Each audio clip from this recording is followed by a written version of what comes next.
آج اس کی wedding night تھی۔ وہ کمرے میں آنے میں کافی دیر کر چکا تھا۔ آنا تو وہ جلدی چاہتا تھا، مگر کچھ نہ کچھ کرتے اسے کافی دیر ہو گئی تھی۔ وہ کمرے کا دروازہ کھول کر اندر داخل ہوا تو اجڑے بکھرے کمرے نے اس کا استقبال کیا تھا۔ ہر طرف چیزیں بکھری پڑی تھیں، پھولوں کو بری طرح سے نوچ کر پھینکا گیا تھا۔ تکیے اور پلو دروازے کے قریب فرش پر بکھرے پڑے تھے۔ سائڈ ٹیبلز پر پڑے لیمپ نیچے کو لڑک رہے تھے۔ پانی کا جگ اور گلاس دونوں نیچے گرے چکنا چور ہو کر ٹکڑوں کی صورت میں بکھرے پڑے تھے۔ بیڈ شیٹ آدھی بیڈ پر تھی اور آدھی نیچے لٹک رہی تھی۔ وہ بیڈ کی پائنتی کی سائڈ گھٹنوں میں سر دیے بیٹھی تھی۔ وہ ہلکی ہلکی کانپ بھی رہی تھی، شاید نہیں، یقیناً وہ رو رہی تھی۔ ظارف عباسی کے چہرے پر طنزیہ مسکراہٹ آئی تھی۔ کمرے کا حال دیکھ کر اسے ذرا بھی حیرانگی یا کوئی پریشانی نہ ہوئی تھی، کیونکہ وہ پہلے سے جانتا تھا کہ یہ سب ہونا ہی ہے۔ اس کے لیے یہ سب نارمل تھا۔ وہ چیزوں سے قدم بچاتے احتیاط سے چلتا ہوا آگے آیا تھا اور عروسی لباس میں ملبوس اپنی چند گھنٹے پہلے بنی دلہن کو اس کی پشت پر بکھری ریشمی گھنی اور لمبی زلفوں سے پکڑا اور کھینچ کر اٹھایا تھا۔ ظارف عباسی نے اس کا چہرہ اپنے سامنے کیا تھا۔ تھوڑے بہت کیے گئے میک اپ میں وہ عرش سے اتری کوئی حور لگ رہی تھی۔ نیلی پریوں جیسی آنکھیں، گلابی گال، تیکھی چھوٹی ناک اور پتلے باریک گلابی لب، آتشی سرخ رنگ کے لہنگے اور کنٹراسٹ گولڈن چولی پہنے وہ غضب ڈھا رہی تھی۔ دوپٹے سے بے نیاز وجود میں گہرے گلے اور فٹنگ والی چولی میں اس کے جسم کی رونائیاں واضح ہو رہی تھیں۔ ظارف عباسی اسے یوں دیکھتا ایک پل کو بے قابو سا ہوا تھا۔ اس نے اس کے خوبصورت سراپے سے بمشکل نظریں ہٹاتے اس کے چہرے کی طرف دیکھا تھا۔ اس کے بالوں پر تواتر سے آنسو بہہ رہے تھے، جبکہ آنکھوں میں تو جیسے تالاب سا جمع تھا۔ اس کی روئی روئی آنکھوں کو دیکھتے ظارف عباسی مبہوت سا رہ گیا تھا۔ اس کو ایک دم سے اپنی دھڑکن پہلے سے کئی زیادہ محسوس ہوئی تھی۔ اس کی کیفیت ایک پل میں عجیب سی ہو گئی تھی۔ وہ مبہوت سا اسے دیکھے گیا تھا۔ ظرفشا راجپوت کے چہرے سے نظر ہٹانا اسے اس وقت دنیا کا سب سے مشکل کام لگا تھا۔ اس کی محویت عریشہ کے کسمانے سے ٹوٹی تھی۔ وہ اس کی گرفت میں بری طرح مچلتی اپنے بال چھڑانے کی صحیح کر رہی تھی۔ وہ چونک کر ہوش میں آیا تھا۔ ظرفشا کے بالوں پر ڈھیلی ہوتی گرفت کو اس نے پھر سے سخت کیا اور ظرفشا کا چہرہ خود کے روبرو کیا تھا۔ وہ سسک اٹھی تھی۔ ہاں، تو کیسا لگ رہا ہے مس ظرفشا راجپوت؟ او سوری، آئی مین مس ظرفشا ظارف عباسی۔ کیسا فیل کر رہی ہیں آپ میری موم بننے کے بجائے میری بیوی بن کر؟ ظارف عباسی نے طنزیہ انداز میں کہتے ظرفشا کی آنکھوں میں جھانکا تھا۔ وہ بے حد نفرت سے اسے دیکھ رہی تھی۔ ایسے کیا دیکھ رہی ہو؟ کہ جیسے میں بہت برا ہوں؟ یقین جانو اپنے ڈیڈ سے زیادہ خوبصورت اور ہینڈسم ہوں میں، اور چارمنگ بھی۔ اگر تمہیں ڈیڈ سے محبت ہو سکتی ہے تو پھر میرے لیے ان آنکھوں میں اتنی نفرت کیوں؟ وہ کہتا سوالیہ نظروں سے اسے دیکھنے لگا تھا۔ لہجہ ابھی بھی طنزیہ تھا، جبکہ اس کے سوال پر ظرفشا نے بری طرح سے پہلو بدلا تھا۔ چھوڑو مجھے، تو مجھے پر اس کی گرفت سخت محسوس کرتے تڑپ اٹھی تھی۔ تکلیف؟ اوہ ویری نائس کہ تم تکلیف کا مطلب جانتی ہو، لیکن آئی سوئر میں تمہیں تکلیف کے ایسے مطلب سے روشناس کرواؤں گا کہ تمہاری روح تک کانپ اٹھے گی۔ تمہاری وجہ سے میری موم کو جو تکلیف ہوئی ہے، جو میری موم تمہاری وجہ سے تڑپتی ہیں، آئی سوئر مس ظرفشا تم اس پر ہر ایک تکلیف کا 10 گنا بھگتو گی۔ یہ میرا تم سے وعدہ ہے۔ ظارف عباسی نے دوسرے ہاتھ سے اس کا جبڑا دبوچا اور گرجتے ہوئے کہا تھا، یہ تم نے بالکل اچھا نہیں کیا، تمہیں ایسا نہیں کرنا چاہیے تھا۔ میں نے تمہاری موم کو کوئی تکلیف نہیں دی۔ ظرفشا درد کی شدت برداشت کرتے بمشکل بولی تھی۔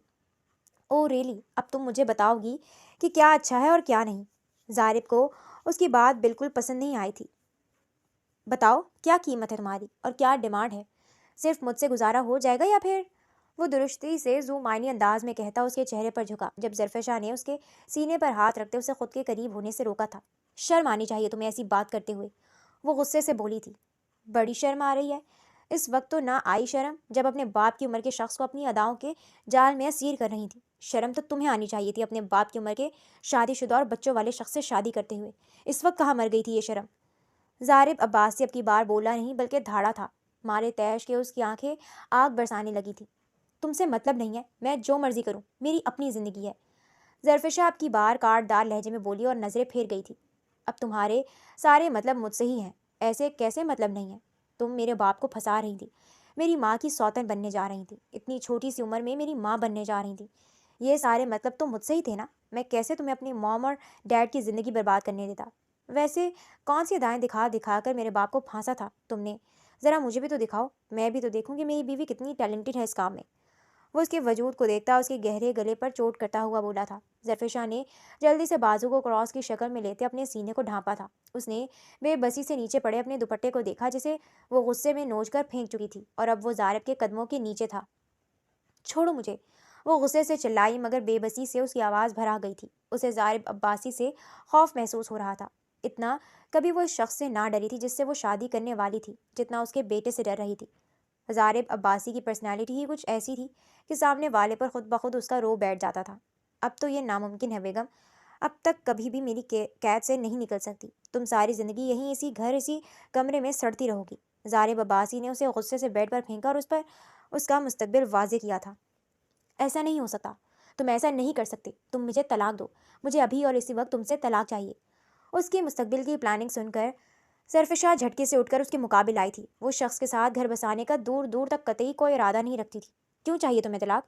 ہاں بولو، مجھ سے طلاق لے کر پھر سے میرے ڈیڈ کو پھنسانا چاہتی ہوں نا؟ لیکن میں تمہاری ایسی کوئی بھی کوشش کامیاب نہیں ہونے دوں گا۔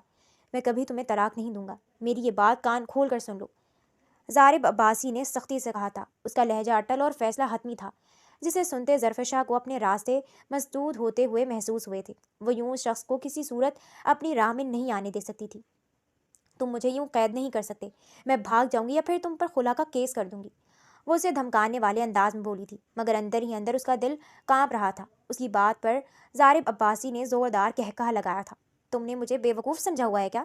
میں تمہیں اس قابل چھوڑوں گا ہی نہیں کہ تم کچھ کر سکو، زارب عباسی نے پر اسرار لہجے میں کہا۔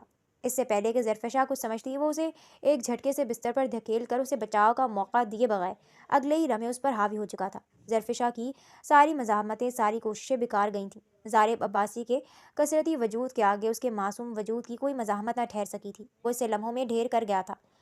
وہ لڑکی جو کچھ گھنٹے پہلے اس کے باپ سے شادی کر کے اس کی ماں بننے والی تھی، وہ چالاکی سے اسے اغوا کرتے اسے اپنی بیوی بنا کر پہلی رات اس سے اپنے سارے حق وصول کر چکا تھا۔ وہ زارب عباسی تھا، ارمان عباسی اور نادیہ ارمان کی اکلوتی اولاد، ان کا اکلوتا وارث اور ان کی کل کائنات۔ ارمان عباسی کا تعلق ایلیٹ کلاس سے تھا، ان کا اپنا بزنس تھا۔ نادیہ بیگم سے ان کی پسند کی شادی ہوئی تھی۔ زارب بیچلر کے بعد ہی مزید تعلیم اور کاروبار کے حصول کے لیے کینیڈا چلا گیا تھا۔ وہ شروع سے ہی اپنی لائف بیرون ملک سیٹ کرنے کا خواہش مند تھا۔ نادیہ بیگم اسے خود سے دور جانے دینے کی خواہاں نہیں تھی مگر ارمان صاحب نے کوئی روک ٹوک نہ لگائی تھی۔ انہوں نے اسے خوشی خوشی جانے کی اجازت دے دی تھی اور اب وہ پچھلے 5 سالوں سے کینیڈا میں تھا۔ اس روز وہ شام میں اپنے روم کی بالکنی میں کھڑا شہر کا نظارہ کر رہا تھا جب اس کی موم کی کال آنے لگی۔ السلام علیکم mom, how are you? Bluetooth connect کرتے ہاتھ ٹراؤزر کی پاکٹ میں ڈالتے پوچھا۔ وعلیکم السلام، تم کیسے ہو؟ نادیہ بیگم نے پوچھا۔ ایک دم فرسٹ کلاس۔ آپ نے اپنی طبیعت کا نہیں بتایا، کچھ پریشان لگ رہی ہیں آپ۔ زارب عباسی پوری طرح سے موبائل کی طرف متوجہ ہوا تھا۔ ماں کی آواز سے ہی وہ پہچان چکا تھا کہ اس کی ماں پریشان ہے۔ ابھی تک تو ٹھیک ہوں لیکن زیادہ دن تک ٹھیک نہیں رہوں گی، نادیہ بیگم نے کہا اور ضبط کھوتے رو پڑی تھیں۔ Mom, what happened? Are you okay? آپ اس طرح کیوں رو رہی ہیں؟ ڈیڈ ٹھیک ہے؟ ان کی روتی آواز سنتے وہ ایک دم سے پریشان ہوا تھا، تبھی فکرمندی سے پوچھنے لگا۔ تمہارے ڈیڈ ٹھیک ہیں، بلکہ کچھ زیادہ ہی ٹھیک ہیں، نادیہ بیگم نے اب کی بار دانت پیستے ہوئے کہا۔ زارب کو ان کا لہجہ سراسر طنزیہ لگا تھا۔ موم، آپ مجھے کھل کر بتائیں گی کہ کیا ہوا ہے؟ زارب نے تحمل کا مظاہرہ کرتے ہوئے کہا۔ ارمان صاحب نے میرے سارے ارمانوں پر پانی پھیر دیا ہے۔ ارمان صاحب کو اس عمر میں شادی رچانے کا ارمان چڑھا ہے، وہ بھی ایک 20 سالہ لڑکی سے۔ وہ مجھ پر اس عمر میں سوتن لانا چاہ رہے ہیں۔ میں تمہیں بتا رہی ہوں اگر تمہارے باپ نے اپنا ایسا کوئی ارمان پورا کیا تو میں زہر کھا لوں گی۔ نادیہ بیگم اس کی سماعتوں پر دھماکہ کرتی پھر سے رو دی تھی، جبکہ وہ تو اپنے ڈیڈ کی شادی کا سن کر ہی بھونچکا رہ گیا تھا۔ آنکھیں حیرت سے پھیل گئی تھیں۔ وہ یقین نہیں کرنا چاہ رہا تھا مگر اس کی موم اس سے کبھی غلط نہیں کہتی تھی۔ اگر وہ کہہ رہی تھی کہ ایسا ہے تو مطلب ایسا ہے۔ موم، ڈیڈ کو کیا ہو گیا ہے اس ایج میں؟ زارب سے اور کوئی سوال نہ بن پڑا تھا، وہ اب تک شوق کی کیفیت میں تھا۔ جادو چلایا ہے اس ڈائن نے، تمہارے صدا کے معصوم باپ کو نہ جانے اور اپنی کون سی اداؤں کے جال میں پھنسایا ہے کہ انہیں اس کے علاوہ کوئی نظر ہی نہیں آ رہا۔ وہ تو یہ بڑے کام بڑی رازداری سے کر رہے ہیں تاکہ کسی کو بھی بھنک نہ لگے، مگر ان کے بدلتے رویے دیکھ میں نے ان پر نظر رکھوائی تو یہ حقیقت میرے سامنے آئی ہے۔ تم بس کسی بھی طرح آ جاؤ زارب اور اپنے باپ کو روک لو، نہیں تو وہ چڑیل تمہارے باپ کے ساتھ ساتھ ساری جائیداد بھی لے اڑے گی۔ میں تمہارے باپ کو کسی کے ساتھ نہیں بانٹ سکتی، میں مر جاؤں گی اگر ایسا ہوا تو۔ نادیہ بیگم اسے ساری تفصیل بتاتے پھر سے رو دی تھی، جبکہ وہ انہیں تسلی دیتا چپ کروانے لگا تھا۔ اس نے کہا کہ وہ ڈیڈ کو سمجھائے گا، مگر نادیہ بیگم نے کہا کہ اسے جو بھی کرنا ہے یہاں آ کر کرنا ہوگا، وہاں سے کچھ نہیں ہونے والا، اس لیے وہ جلدی سے آ جائے۔ ٹھیک ہے موم، آپ پریشان مت ہوں، میں 2 دن میں آتا ہوں۔ زارب نے ماں کو تسلی دی تھی اور پھر کال ڈراپ کرتے آسمان کی طرف دیکھتے ایک گہری سانس خارج کی تھی۔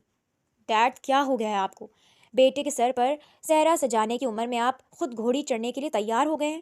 وہ تصور میں ارمان صاحب سے مخاطب ہوا اور پھر کندھے جھٹکتے اندر آیا تھا۔ روم میں آتے اس نے اپنی 2 دن بعد کی ٹکٹ بک کروائی اور پھر اپنی پیکنگ کرنے لگا۔ ڈیڈ آپ ایسا کیسے کر سکتے ہیں؟ ہمارے بارے میں بھی تو کچھ سوچیں۔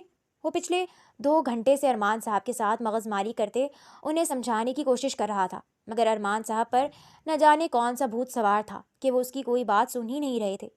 زارب ان سے بحث کر کر کے اب تنگ آ چکا تھا، مگر ارمان صاحب نہ اسے سن رہے تھے اور نہ ہی ان پر نادیہ بیگم کی کوئی دھمکی اثر کر رہی تھی۔ ٹھیک ہے ڈیڈ، جائیں کر لے شادی، اس کے بعد میں موم کو اپنے ساتھ لے جاؤں گا، پھر آپ رہیے گا اپنی نیو وائف کے ساتھ۔ زارب نے آخری دھمکی دی تھی، تمہاری موم مجھے چھوڑ کر نہیں جا سکتی، وہ میرے بغیر نہیں رہ سکتی، چاہو تو تصدیق کر لینا، انہوں نے مسکراتے ہوئے کہا اور وہاں سے چلے گئے، جبکہ زارب لب بھیج کر ماں کو دیکھنے لگا جو لب چبا رہی تھی۔ ارمان صاحب ان کی کمزوری سے بخوبی واقف تھے۔ اب کیا ہوگا زارب؟ نادیہ بیگم پریشانی سے بولی تھی۔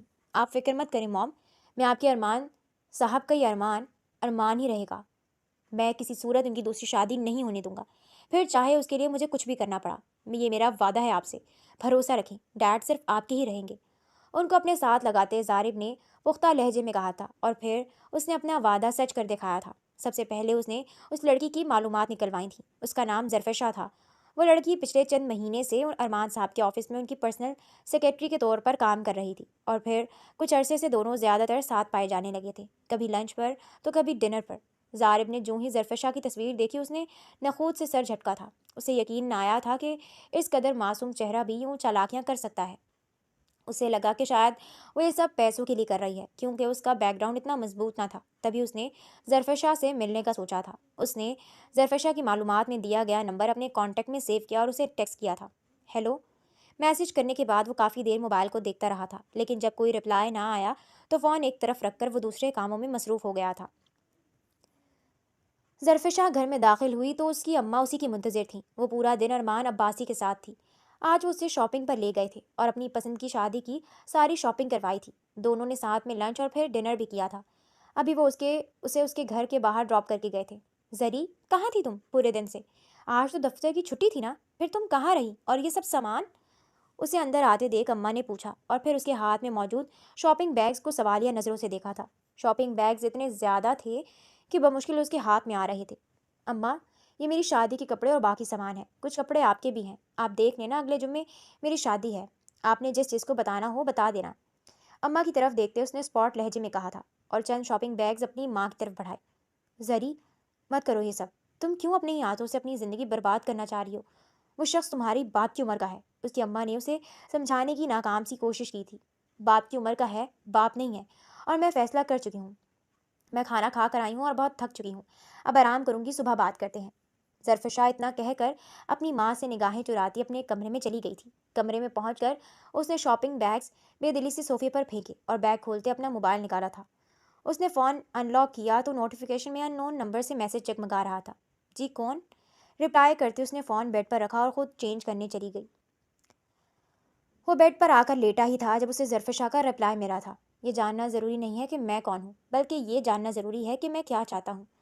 زارب عباسی نے لکھ کر سینڈ کیا اور جواب کا انتظار کرنے لگا۔ 5 منٹ بعد جواب آیا تھا۔ میرے لیے دونوں ہی ضروری ہیں، آپ کون ہیں یہ بھی اور آپ کیا چاہتے ہیں یہ بھی۔ زرفشا نے جواب دیا تو وہ اس کا رپلائی پڑھتے اش اش کر اٹھا تھا۔ یہ سب میں فون پر نہیں بتا سکتا، مجھے تم سے ملنا ہے۔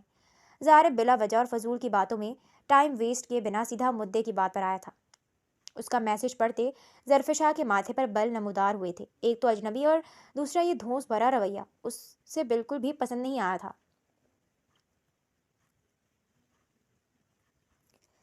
تمہیں کیوں کر لگتا ہے کہ میں تم سے ملوں گی؟ وہ سارے ادب اور لحاظ بھولتے آپ سے سیدھا تم پر آئی تھی۔ مجھے صرف لگتا نہیں ہے بلکہ مجھے پورا یقین ہے کہ تم مجھ سے ملنے آؤ گی۔ زارب عباسی نے لکھ کر بھیجا، انداز ابھی بھی سراسر دھونس جمانے والا تھا۔ اس قدر خوش فہمی کیوں ہے تمہیں؟ ہو کون تم؟